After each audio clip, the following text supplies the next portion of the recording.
싱가포르를 건국한 사람, 싱가포르를 건국해서 당대의 세계 인류 국가로 발전시킨 분이 이광요 수상입니다. 이광요 수상이 자서전을 썼는데 그 자서전 속에 들어있는 얘기 중에 내가 싱가포르를 건국해서 발전시킬 수 있었던 것은 캠브리지에서 배운 청교도적 삶의 방식 때문이었다. 그렇게 썼습니다. 이광요 수상은 영국 캠브리지에서 공부를 했습니다. 캠브리지 대학 시절에 몸으로 익힌 청교도적인 삶의 방식이 싱가포르를 인류 국가로 발전시킬 수 있었다는 것입니다. 청교도적 삶의 방식은 두 가지를 핵심으로 합니다. 첫째는 철저한 준법 정신입니다. 법을 지키는 정신이고 정부로서는 확실하게 법을 집행하는 법치주의입니다. 청교도들의 이런 준법 정신은 어디에 바탕을 두느냐 하면은 성경의 하나님의 법을 철저히 지키는 율법을 준수하는 정신에서 바탕을 두고 있습니다. 세계 법치주의 준법 정신은 성경의 하나님의 법을 지키는 데 기초를 하고 있습니다. 둘째로는 철저한 절제 생활입니다. 우리 신앙인들은 성령을 받아 성령의 열매를 맺으면은 절제 생활이 깊어지게 됩니다. 그래서 얼마나 그 사람이 영적이냐, 얼마나 그 사람이 성령의 사람이냐를 판단하는 기준이 얼마만큼 절제 생활을 할 수 있느냐, 이걸로 우리가 가름할 수 있을 정도로 절제 생활이 중요합니다. 그런데 영국 사람이 그런 청교도적인 삶의 방식을 몸으로 익히도록 해준 사람은 같은 캠브리지 대선배인 크롬웰 장군입니다. 크롬웰 장군은 17세기에 청교도 혁명을 이끌었던 장군입니다. 이분이 캠브리지 대학 출신이신데 이분이 통치하는 기간 동안에 국민들로 하여금 청교도 정신을 몸에 배이도록 그렇게 국가를 운영을 했던 사람입니다. 이 오리버 크롬웰에 대해서 일반 역사학에서는 대단히 비난적인 그런 평가를 많이 합니다만은 실제 크롬웰은 대단히 경건한 사람이랬고 하나님을 두려워하는 사람이랬고 철저하게 청교도의 절제 생활을 했던 사람입니다. 크롬웰이 30대 마지막까지 대단히 시리에 빠져 있었습니다. 자기 아내가 불의에 죽고 모든 하는 일이 뜻대로 되지 않았습니다. 나중에는 좀 사람이 혼이 나간 사람처럼 자기 농장의 숲속에 중얼중얼 헛소리하면서 다니고 시리에 빠져서 자포자기하면서 시리에 빠진 데다가 우울증 비슷한 증세까지 나타나서 사람이 아주 폐인 직전까지 갔었던 사람입니다. 그런데 어느 날 성경 말씀을 읽는 중에 빌립보 4장 12절 13절 말씀을 읽으면서 성령의 큰 영감을 입었습니다. 오늘 본문 말씀 빌립보 4장 12절 13절 말씀 읽겠습니다. 이 빌립보 4장 12절 13절 말씀을 읽는 중에 큰 감동이 이 크롬웰에게 임했습니다. 그래서 시리에 빠져서 우울증 증세처럼 그렇게 막다른 자리까지 갔던 사람이 대오각성해서 크게 깨우침을 얻고 용기 백배하는 새 출발할 수 있었습니다. 12절 말씀. 내가 비천에 처할 줄도 알고 풍부에 처할 줄도 알아. 모든 일에 배부르며 배고픔과 풍부와 궁핍에도 일체 비결을 배웠노라. 이 말씀 다음에 13절입니다. 우리 13절 한번 같이 읽겠습니다. 내게 능력 주시는 자 안에서 내가 모든 것을 할 수 있느니라. 내게 능력 주시는 자 안에서 내가 모든 것을 할 수 있느니라. 이 말씀 읽으면서 시리에 빠져서 자포자기해 있던 크롬웰에게 영감이 임했습니다. 그러고 주먹을 불끈 쥐고 부르짖기를 사도 바울의 그리스도께서 오늘 나의 그리스도가 아닌가. 이렇게 용기 백배해서 새로운 삶을 시작할 수 있었습니다. 그 뒤로 청교도 혁명의 주관자가 돼서 영국의 그 청교도적인 삶의 방식을 일으키는 큰 깃발을 들었습니다. 영국이 청교도 정신을 온 국민적인 몸으로 체득했을 때에 별 볼 일 없던 나라가 강대국으로 부상할 수 있었습니다. 그렇게 크롬웰로 하여금 부르짖게 하였던 그 감동의 말씀, 오늘 제가 여러분 앞에 꼭 드리고 싶은 말씀은 크롬웰이 한 말 그대로 사도 바울의 그리스도께서 오늘 크롬웰의 그리스도가 아닌가, 이 말이 오늘 우리들의 그리스도로 역사할 수 있게 되기를 바랍니다. 우리는 더러는 세상에서 시리에 빠진 분도 있습니다. 때로는 우리가 외통수에 몰려서 이러지도 저러지도 못할 처지에 있는 사람도 있습니다. 더러는 우울증 증세처럼 자포자기하는 때 이르는 사람들도 있습니다. 그럴 때마다 빌립보서 4장 13절 말씀, 내게 능력 주시는 자 안에서, 그리스도 안에서입니다. 우리 구주 그리스도 안에서 내가 모든 것을 할 수 있느니라. 나로서는 패배자고, 나로서는 나고자고, 나로서는 자포자기한 우울증에 이르렀을지라도 예수 그리스도 안에서 내가 다시 일어날 수 있고 다시 시작할 수 있고 내 인생을 180도로 바꿀 수 있다는 겁니다. 그런 신앙의 확신이 여러분들의 마음속에 임할 수 있게 되기를 바랍니다. 그렇게 빌립보서를 쓴 이 사도 바울의 이건 편지입니다. 빌립보서는 사도 바울이 빌립보 교회에 보낸 편지입니다. 먼저 빌립보 교회가 세워진 내력을 먼저 우리 한번 찾아보겠습니다. 사도행전 16장입니다. 사도행전 16장. 사도행전 16장 6절 말씀 보면은 사도 바울이 처음에는 복음 전도를 아시아 쪽으로 방향을 틀었습니다. 아시아의 방향, 복음을 전한다고 전도의 발걸음을 출발을 했는데 성령께서 바울의 발걸음을 아시아에서 유럽으로 옮기게 했습니다. 그래서 우리 기독교가 유럽으로 올라가서 로마를 기독교하고 영국 스코틀랜드를 거쳐서 미국을 돌아서 우리 한국에까지 복음이 전파될 수 있었습니다.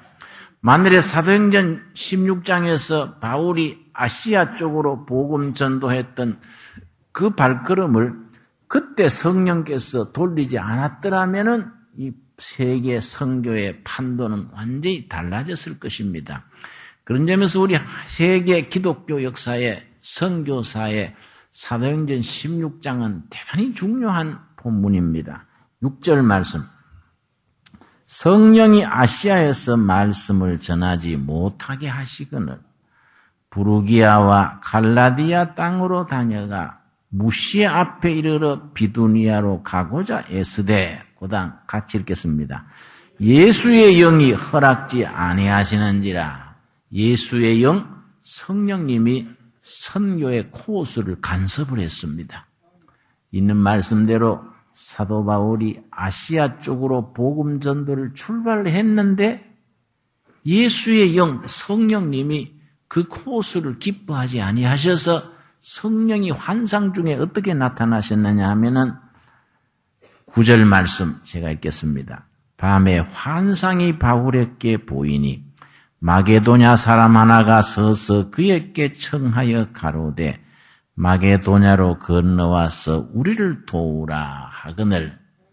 환상 중에 마게도니아 사람, 마게도니아는 이스라엘 쪽에서 보자면은 유럽으로 들어가는 관문이 됩니다. 유럽의 첫 발판이 마케도니아 반도를 통해서 유럽으로 진출하게 됩니다. 그 유럽의 첫 관문이 되는 마케도니아 사람이 환상 중에 나타나서 바울에게 도와달라고 요청을 했습니다. 그날 밤에 사도 바울이 깨달은 겁니다. 아, 하나님의 영이 나로 하여금 유럽 쪽으로 복음을 전하게 하시는구나. 그게 10절입니다. 10절 말씀. 우리 한번 같이 읽겠습니다.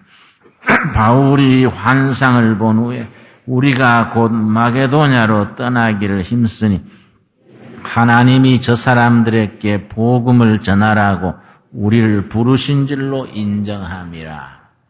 이래서 복음이 전파되는 코스가 아시아에서 마케도니아로 옮겨졌는데 마케도니아 반도의 첫 성이 빌립보 성입니다.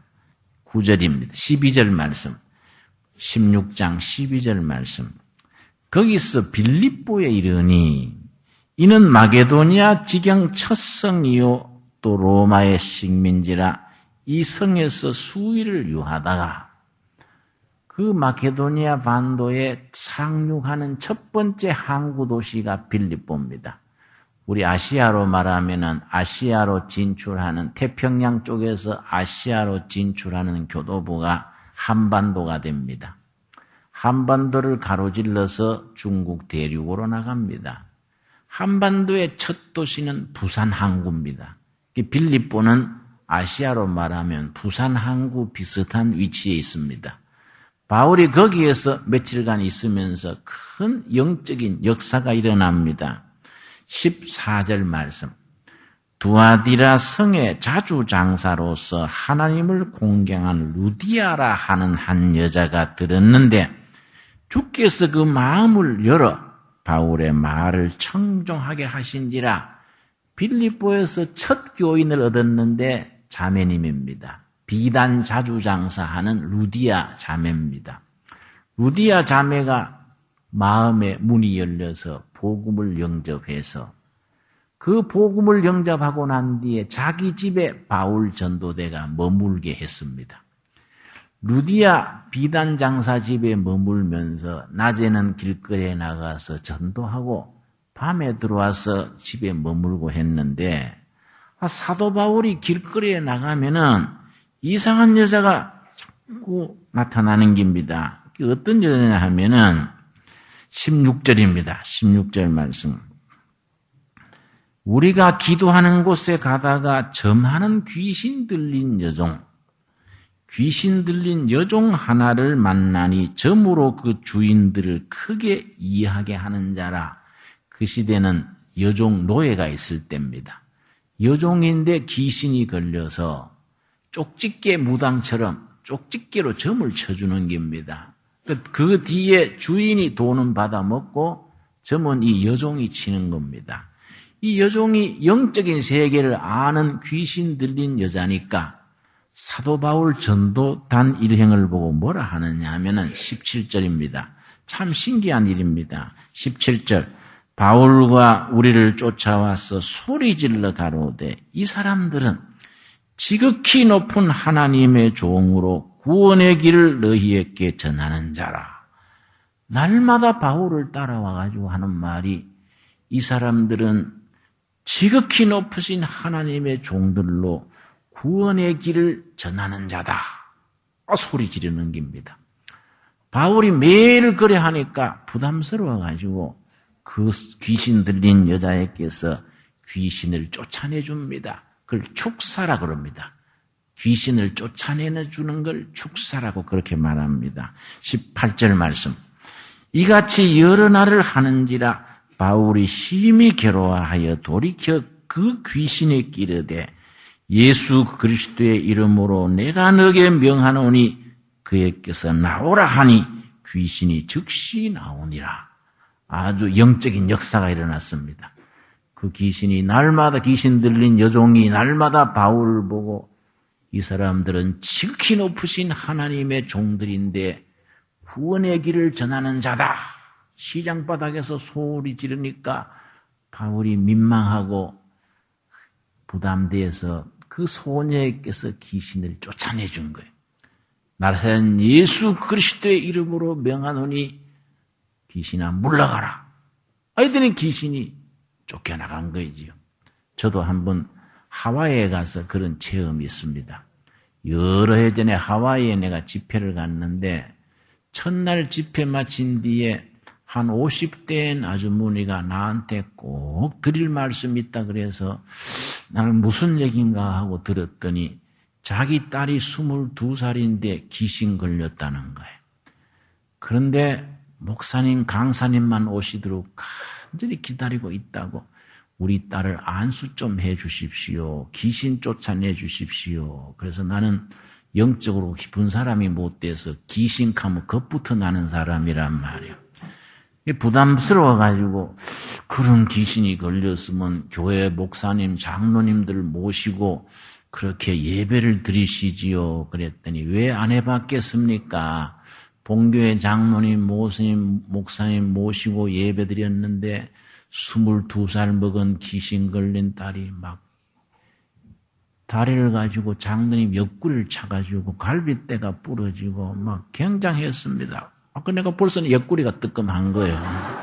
야, 이거 까딱하면 객지에 나와서 옆구리 다치면 큰일이다 싶어가지고 내가 자신 없다 소리도 못하고 내가 지금 집회하고 피곤하니까 다음으로 미뤘단 말이에요.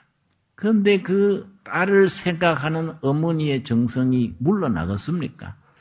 집회 때마다 앞자리에 앉아있다가 마치면 자기 딸한테 기도해달라는 거예요.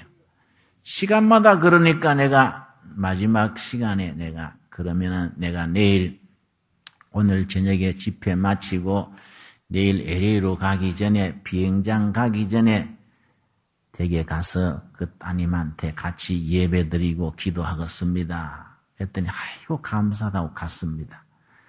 내가 뭐 도리 피할 길이 없는 거예요, 제가. 응? 그 다음날 아침에 내가 다 짐을 꾸려 차에 싣고 그 자매 집으로 갔습니다. 갔더니 그 이상하더라고요. 목사님 신기하네요. 목사님 우리 집에 예배 보러 온다고 안 했는데 우리 딸이 1시간 전부터 우리 집에 누가 오제 그러더래요. 아니다. 오는 사람 없다. 그러니까 아니다. 누가 온다. 그러고 확 뿌리치고 나가버렸다는 거예요. 그 내가 가만히 생각하니까 마음에 오기가 생기는 거예요. 이게 영적인 일인데 한번 찾아서 부딪혀서 예수님 이름으로 한번 세게 기도를 할 밖에 없다 생각하고 따님 한번 찾아보시지요. 그랬더니 어디 간지 모르겠습니다. 그래서 하와이 바닥이 조그마한 바닥인데 그 호놀루 그 작은 도시란 말이에요. 찾아보면 난 알겠습니까? 그랬더니 몇 군데 전화해보더니 그 와이키키 해변가에 그 자기 가게 앞에 의자에 앉아있다는 거예요. 그래서 내가 찾아갔습니다. 찾아갔더니 22살 먹은 아가씨인데 체격도 좋더라고요. 내가 앞에 가가지고 무조건 자네 사람들이 귀신 걸렸다 하는데 나는 자네가 귀신 걸렸는지 정신병자인지 나는 그건 잘 몰라도 내가 아는 거는 예수님이 자네를 불쌍히 보시고 치료해 주시기를 원하니까 나한테 안수 기도 받겠냐? 그랬더니 가만 고개를 숙이고 받겠습니다. 그래요. 그래 자네가 예수님의 능력으로 귀신 걸렸으면 귀신을 쫓아내 주실 끼고 정신병이면 치료해 주실 거이고 예수님의 이름으로 기도하자. 그러려 머리에 손을 얹고 간절히 기도했습니다. 예수님, 저는 이 소녀가 귀신이 걸렸는지 정신질환인지 저는 잘 모릅니다. 그러나 예수님은 잘 아십니다. 귀신 걸렸으면 귀신 쫓아내 주시고 정신질환이면 치료해 주시고 은혜를 베풀어 주시옵소서. 간절히 기도하는데 기도받다가 이 아가씨가 방언기도가 탁 터지는 거예요. 방언을 탁 해서 내가 속으로 나는 방언 못하는데 지가 방언을 하니 내가 그거 이상하단 말이야. 그래서 내가 방언 중에 마귀방언이라고 있다는데 이 마귀방언 받았는가 생각하다가 기도하는 중에 내가 참 합당찮은 생각이다. 예수님의 이름으로 기도하는데 마귀방언이 있을 택이 있나? 이건 내가 괜히 의심하는 거다 하고서는 주님 이 아가씨를 불쌍히 보시고 예수님의 능력으로 합당한 길로 인도해 주시옵소서. 그래가 간절히 기도를 하고서는 마치고 비행기 시간이 급해가지고 내가 이제 비행장에 타고 LA로 갔습니다. LA 도착해가지고 숙소 정해놓고 궁금해서 하와이에 전화를 했단 말이에요. 전화를 했더니 어떻게 됐습니까? 그랬더니 그 어머니가 반색을 하면서 목사님 신령하시네요. 그래서 왜요? 그랬더니 목사님 기도받고 난 뒤에 그 집에 와가지고 지금까지 푹 자더니 온전해졌습니다. 그래서 내가 얼마나 감사하든지 여러분 예수님의 이름이 역사하는 겁니다. 예수님의 이름이. 나는 귀신 가면 겁내는 사람인데 예수님의 이름은 능력의 이름이다. 바로 우리 크롬웰이 만난 그 예수님이에요. 크롬웰. 내게 능력 주시는 자 안에서 내가 능치 못할 일이 없느니라. 여러분 그 말씀에 아멘 하십니까? 여러분 크롬웰이 좌절에 빠져 있다가 시리에 빠져 있다가 사도 바울이 그리스도께서 오늘날 나의 그리스도가 아니냐 그렇게 말했던 그 그리스도가 우리 모두들의 그리스도로 오늘 임할 수 있기를 바랍니다. 그래서 우리는 연약하고 우리는 좌절하고 우리는 시리에 빠지고 우리는 내 자신의 한계에 부딪혀서 오도 가도 못하고 방황할 때가 있지만은 우리 구주 예수님은 능력 주시는 자 안에서 능치 못할 것이 없는 주님이시다 이 말이죠. 이 빌립보에서 그런 일이 있었던 곳이 이 빌립보 도시입니다. 그러고서는 그 교회를 세운 겁니다. 그래서 교회를 세운 그곳에서 사도 바울이 나중에 그 빌립보 교회에다가 편지를 쓴 거이지요. 그 편지가 빌립보서입니다. 빌립보서 1장 한번 찾아보겠습니다. 빌립보서 1장 오늘 본문이 나오는 빌립보 1장 중에서 빌립보서는 4장으로 되어 있는데 대단히 중요한 것이 우리가 빌립보서를 읽을 때 반드시 마음에 기억해야 될 게 있습니다. 빌립보서에는 4장으로 된 짧은 편지 속에 우리 주 예수 그리스도 주님이란 말이 무려 46번 나옵니다. 그리고 기쁨이란 말이 16번 나옵니다. 두 말을 합치면 빌립보서의 주제가 됩니다. 우리 주님 안에서 누리는 기쁨, 예수 그리스도 안에서 누리는 기쁨, 이 빌립보서의 주제가 됩니다. 중요한 것은 사도 바울이 이 빌립보서를 어디서 썼느냐? 로마 감옥에서 썼다는 사실이 중요합니다. 예나 지금이나 감옥살이가 고달프고 힘들 거는 더 당연할 텐데 그 힘드는 감옥 안에서 사도 바울은 우리 주님이란 말을 46번이나 쓰고 기쁨이란 말을 16번이나 쓰면서 자기가 그렇게 혼을 바쳐서 세운 빌립보 교인들에게 이 편지를 쓰는 겁니다. 그 빌립보서 첫 부분에 신앙생활 하는 사람들의 세 가지 조건이 있습니다. 1장 2절입니다. 1장 3절 말씀. 빌립보서 1장 3절 말씀. 우리 한번 같이 읽겠습니다. 내가 너희를 생각할 때마다 너희 하나님께 감사하며 첫째는 감사하는 생활입니다. 은혜 받은 사람은 어떠한 처지에서도 감사드리는 삶입니다. 사도 바울이 로마 감옥 안에서 감사드렸던 거이지요. 그 다음 4절 간구할 때마다 너희 무리를 위하여 기쁨으로 항상 간구함은 기쁨으로 간구한다는 것. 중보기도입니다. 중보기도. 여러분 자기를 위한 기도도 중요하지만은 내 이웃을 위하여 성도를 위하여 이 시대를 위하여 중보기도하는 게 참 중요하지요. 기쁨으로 중보기도를 하는 겁니다. 그러고 5절이 우리 신앙인에게 꼭 필요한 욕소입니다. 우리 같이 읽겠습니다. 첫날부터 이제까지 복음에서 너희가 교제함을 인함이라. 복음 안에서의 교제입니다. 감사생활, 중보기도, 성령 안에서의 교제, 이런 것들이 신앙생활의 핵심이 되겠는데, 빌립보서 1장 18절 보겠습니다. 18절 말씀. 그러면 무엇이뇨? 외모로 하나 참으로 하나 무슨 방도로 하든지 전파되는 것은 그리스도니 이로써 내가 기뻐하고 또한 기뻐하리라. 사도 바울은 옥중에서 기뻐하는 걸 말하는 겁니다. 2장 17절 보겠습니다. 2장 17절 말씀.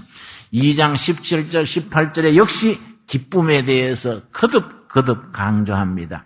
17절 만일 너희 믿음의 제물과 봉사 위에 내가 나를 관제로 드릴지라도, 그 다음 같이 읽겠습니다. 나는 기뻐하고 너희 무리와 함께 기뻐하리니. 18절 이와 같이 너희도 기뻐하고 또한 나와 함께 기뻐하라. 여러분, 사도 바울이 로마 옥중에서 내가 기뻐하는 것처럼 너희도 기뻐하라 했는데, 여러분 어떤 형편과 처지에서도 기쁨을 누릴 수 있습니까? 우울증에 빠지고 시리에 빠져가지고 한숨 쉬고 있는 게 아니라 사도 바울처럼 기쁨을 누리는 그 삶을 살 수 있습니까? 이게 신앙인에게 주시는 축복입니다. 3장 1절입니다. 3장 1절. 정말로 나의 형제들아, 뭐입니까? 주 안에서 기뻐하라. 그리스도 안에서 기뻐하는 우리 모두들의 삶이 될 수 있기를 바랍니다. 4장 4절입니다. 4장 4절 말씀. 4장 4절 말씀. 그래서 이 주 안에서 누리는 기쁨에 대해서 계속해서 기쁨의 삶을 지금 말하고 있는 겁니다. 4장 4절 같이 읽겠습니다. 주 안에서 항상 기뻐하라. 내가 다시 말하니 기뻐하라. 5절 말씀. 너희 관용을 모든 사람에게 알게 하라. 주께서 가까우시니라. 기뻐하면서 우리가 다른 사람에 대해서 관용, 너그러운 걸 말하는 겁니다. 여러분, 우리 성도님들이요, 좀 너그러워져야 돼요. 우리 예수 믿는 사람 너그럽지 못한 거 소문났습니다. 그렇게 빡빡시럽다 그래요. 내가 판사님 얘기를 들었는데요, 이 서로 분쟁이 나서 민사재판이 들어왔는 걸 판사님이 화해를 붙이는데 절대로 화해가 안 되고 끝까지 막장까지 가는 게 예수 믿는 사람들이 고소하는 거래요. 이거는 뭐 끝까지 화해가 안 된대요. 장로님, 집사님들 소송 붙으면 아예 화해시킬 생각을 안 해야 된대요. 그래서 내가 이거 왜 그럴까? 불신자들은 술 한 잔 먹고 막 툭 털어버려 하는데 우리는 술도 안 먹고 농담도 안 하고 담배도 안 피우고 맨날 맨정신에 있으니까 한번 딱 꼬부라지면은 니는 사탄이고 나는 천사이기 때문에 네가 나쁘니까 니는 고쳐야 된다 이거지. 이 관용. 여러분, 이 너그러워야 됩니다. 영적인 사람은 너그러워야 됩니다. 여러분, 우리가 너그럽게 살아가도록 우리 힘씁시다. 바로 그 말입니다. 너희 관용을 모든 사람에게 알게 하라.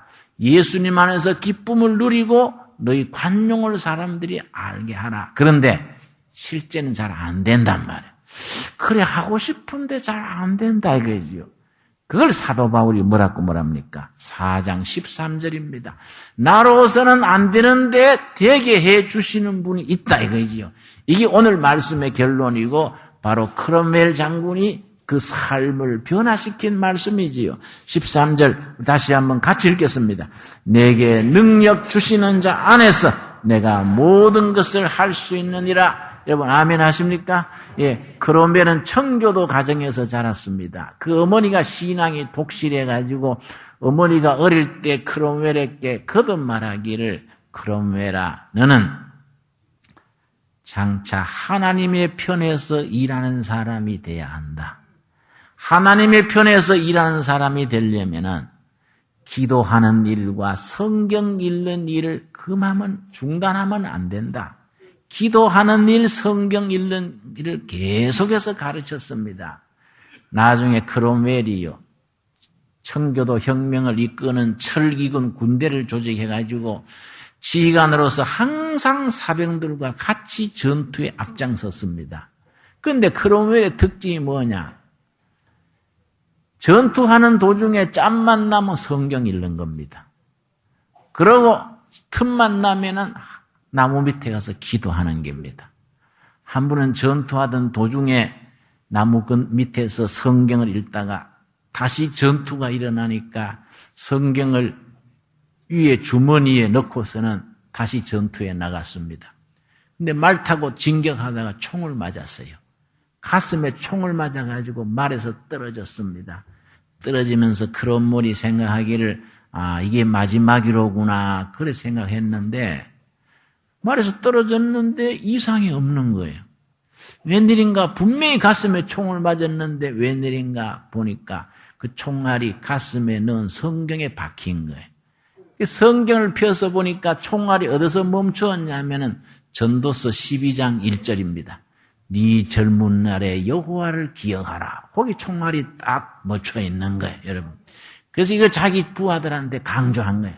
젊은 날에 여호와를 기억하고 전쟁터에서도 말씀 묵상하고 기도하고 하나님을 가까이 모시는 삶을 살 때 내게 능력 주시는 자 안에서 능치를 못할이 없느니라. 이 말씀이 응답이 된다는 거이지요. 여러분, 이 말씀 여러분 아멘 하십니까? 여러분, 우리 연약합니다. 우리가 실패할 수밖에 없는 처지가 우리에게 임합니다. 우린 좌절할 수밖에 없는 때가 비재합니다.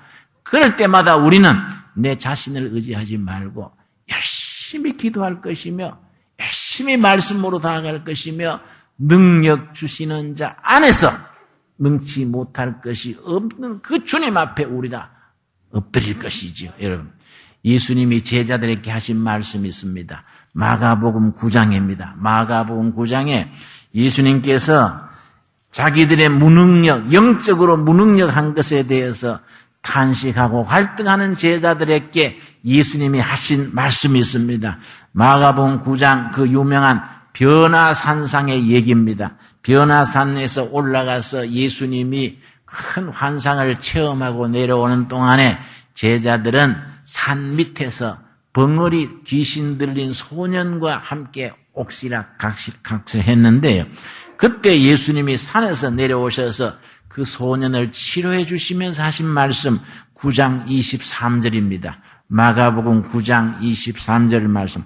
예수께서 이르시되 할 수 있거든이 무슨 말이냐? 믿는 자에게 능치 못할 것이 없느니라. 우리 주님이 말씀이니까 틀림없는 말씀이지요. 믿는 자에게 능치 못할 것이 없느니라. 그렇게 말씀하셨는데 예수님의 제자들은 믿었는데 안 되는 겁니다. 벙어리 귀신 들린 소년을 치료하지도 못하고 능력이 나타나지를 못한 거이지요. 그래서 28절 말씀. 밤에 예수님한테 조용히 물었습니다. 통사정하는 쪽으로 물었습니다. 28절. 집에 들어가심에 제자들이 조용히 묻자오되 우리는 어찌하여 능히 그 귀신을 쫓아내지 못하였나이까? 주님은 믿는 자에게는 능치 못할 일이 없다고 하셨는데 우리는 왜 안 됩니까? 그렇게 물었을 때에 주님이 뭐라고 대답하셨습니까? 바로 오늘 우리들에게 주시는 응답입니다. 29절 함께 읽겠습니다. 이르시되 기도 외에 다른 것으로는 이런 유가 나갈 수 없느니라. 기도 생활의 뒷받침 없는 신앙 믿음은 능력이 나타날 수 없다는 겁니다. 여러분, 말씀으로 기도로 능력 주시는 자 안에서 능치 못할 일이 없는 확신에 서는 신앙에 임할 수 있기를 바랍니다. 우리 기도하겠습니다. 주님 은혜를 감사드립니다. 오늘 우리에게 주신 말씀 감사합니다. 능력 주시는 자 안에서 우리 주인 예수 그리스도 안에서 능치 못할 일이 없는 그 말씀에 우리가 아멘으로 응답하게 하여 주시옵소서. 오리버 크렘웰이 좌절의 날에 읽고 가슴이 뜨거워졌던 말씀, 빌립보서 4장 13절의 말씀, 능력 주시는 자 안에서 능치 못할 일이 없다는 이 말씀이 오늘 우리에게 주시는 약속의 말씀으로 임하여 주시옵소서. 예수님 이름 받들어 기도드렸사옵나이다.